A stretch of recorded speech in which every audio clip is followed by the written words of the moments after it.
So, gentlemen, are you impressed by how peaceful Chinese history is?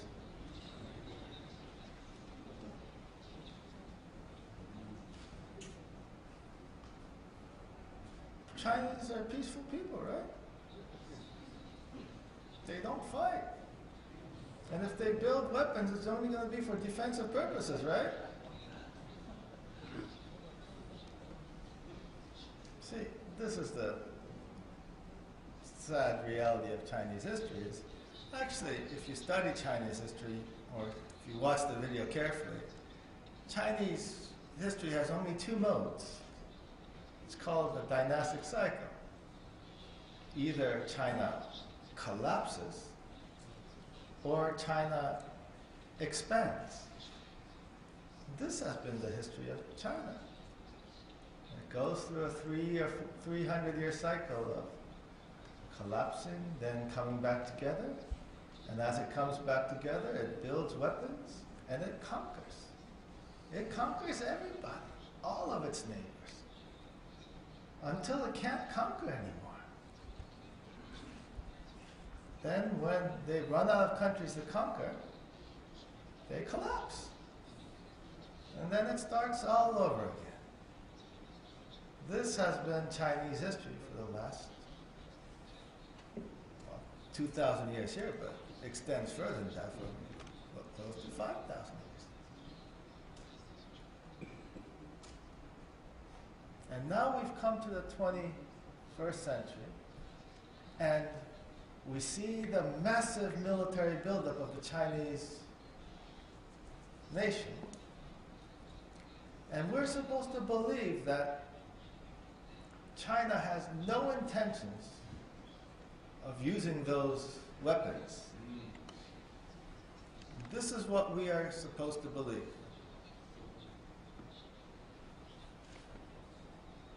And since China has no intentions of using those weapons, we have nothing to worry about. Right?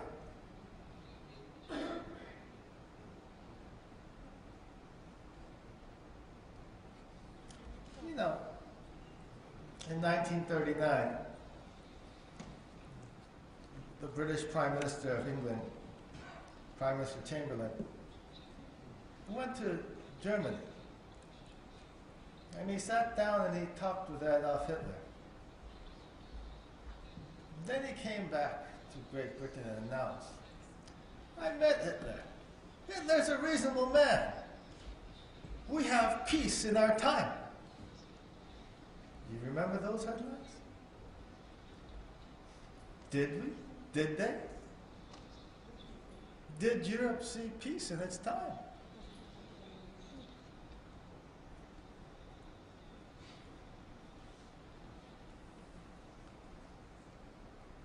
No, Europe, shortly after Chamberlain's visit, saw World War II.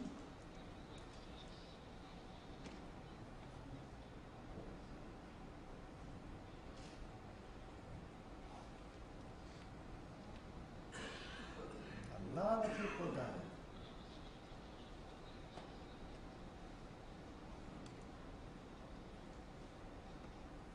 And we know what people say today. You know, we know that people say that, well, China is so much part of the international trade system and there's so much international trade with China, there's no way they're going to do anything that stupid to jeopardize everything. But in 1939, which country was America's largest trading partner?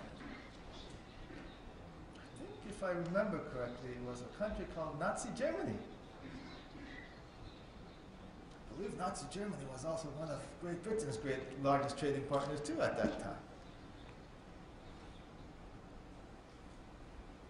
But somehow that didn't prevent World War II.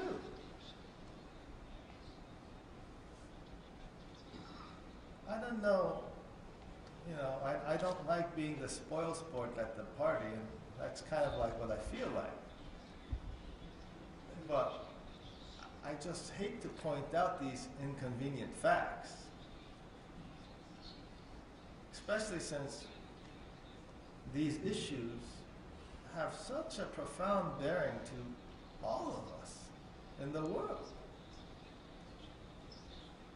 Because one sad reality of the world today is that China's an awful big country. And they are a dictatorship.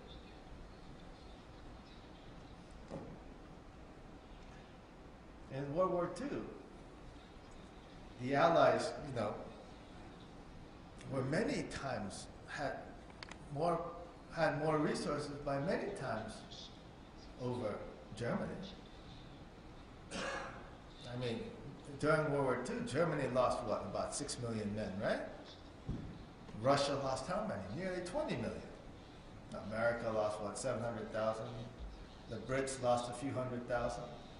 But if you all added it all up, the Allies probably lost more than 3.5 times more men and equipment than Germany did. But in the end, they were able to win it.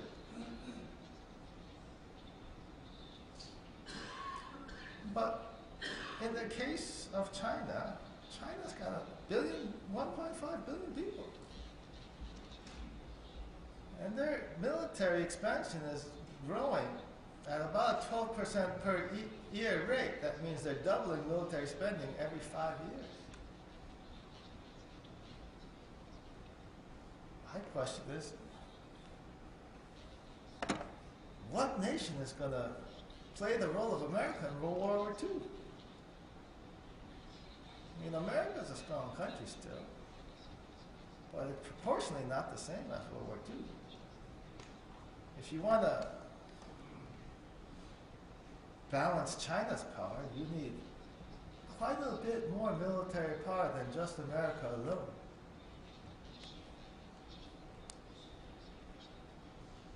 And we know, for people who study history, what causes war. War is not caused by strength. It's caused by relative imbalance of power. When one side is a lot stronger than the other side and they think they can win, that's what causes war.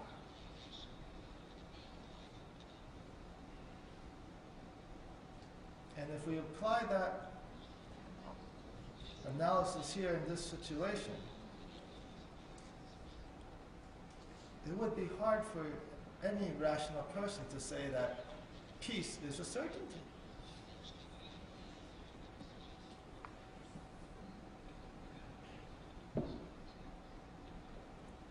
So, what are we to do about it? Is there anything we can do about it? Should we resign ourselves to the fate that maybe the dictatorship China will conquer the world and we'll all have to become slaves to China? Is there hope for freedom?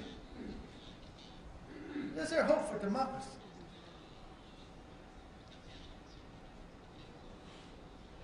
Can the free world muster the strength again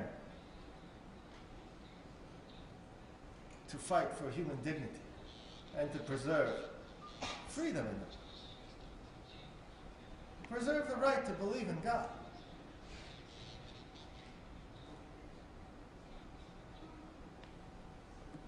That's the question we need to ask ourselves. Is our freedom worth protecting? Is it? Then what are we going to do about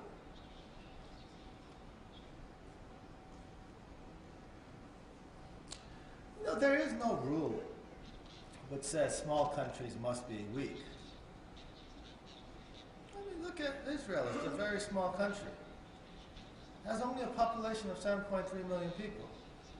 217 billion GDP. Only 16.2 billion in defense spending. It's surrounded by outnumbered by 500 to 1 by the surrounding Arab states. But I doubt anybody would call Israel weak. And in fact, if you look at Israel's capability, they are not weak.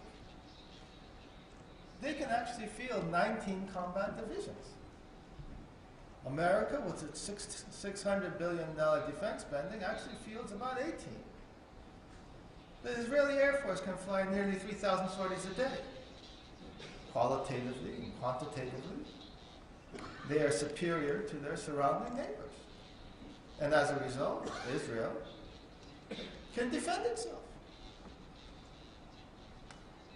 And this is the advantage which democracies and free people have.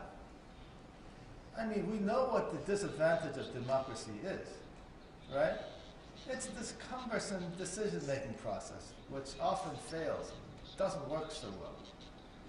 Very erratic, disorganized.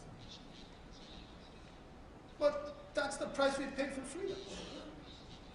But if we understand the strength of free people and democracy, we can also understand the strength of democracy is that democracy has the potential to trust its citizens. This is a thing which dictatorships cannot do. Dictatorships, by their very nature, must control their citizens.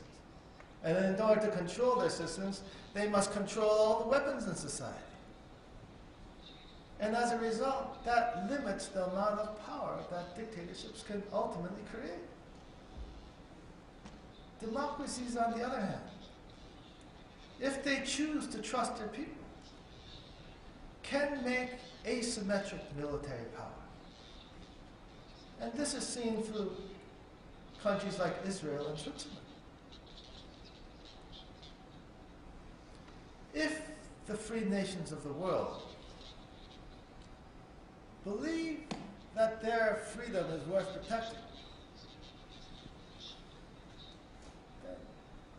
this time, more than any other time, they're going to have to prove it. If they don't want to lose their freedom, they're going to have to prove it. They're going to have to prove that they're willing to fight for freedom and to become strong for freedom. And if necessary, like Israel and Switzerland, distribute arms to all of their citizens to fight for freedom. This is the ultimate power of democracy. We can distribute arms to everybody. The whole nation can be the militia and defend the country. And if we are going to be serious about preserving peace, given the threat to peace that we are currently seeing, and the massive power of communist China, all these issues must be seriously considered and debated now, before time runs out.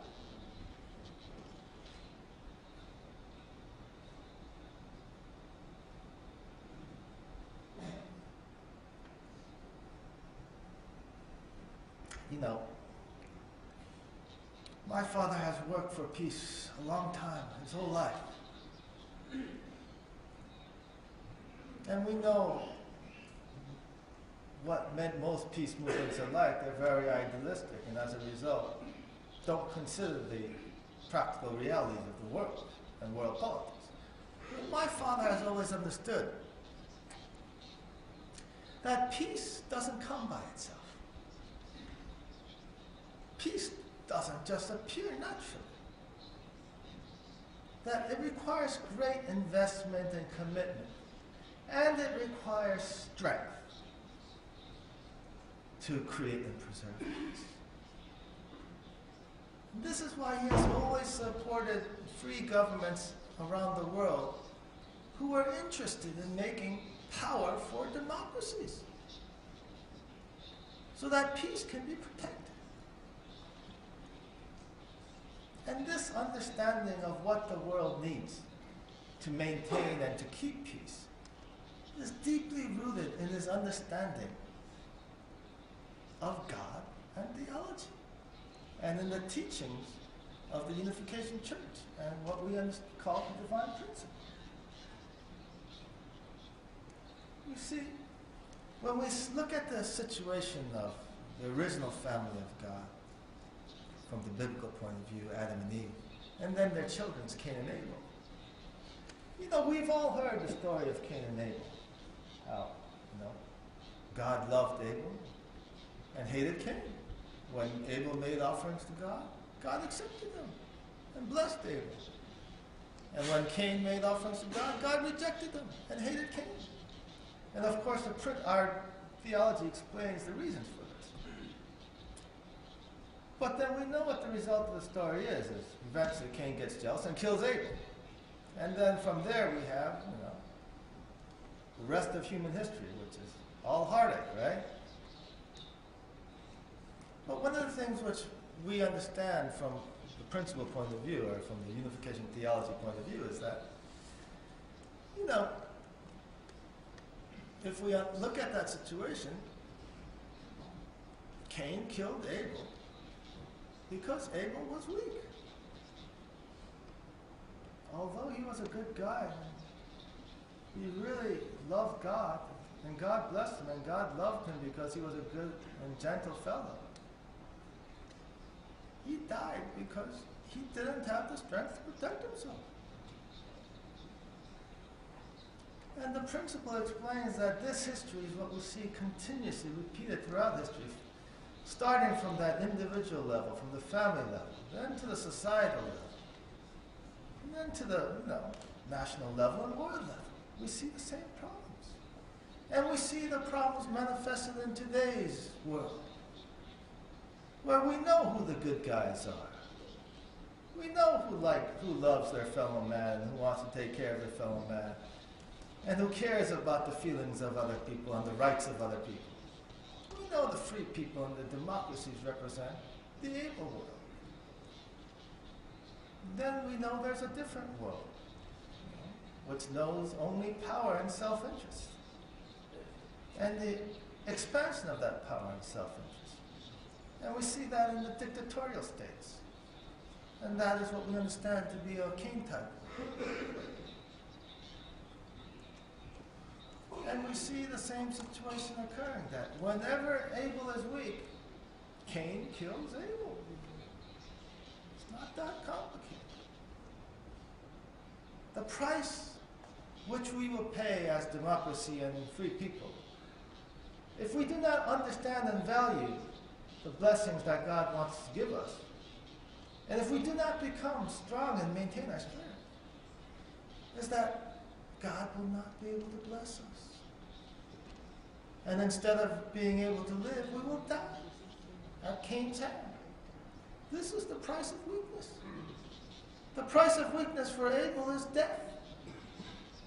The price of weakness for our democracies and freedom is that we will lose them.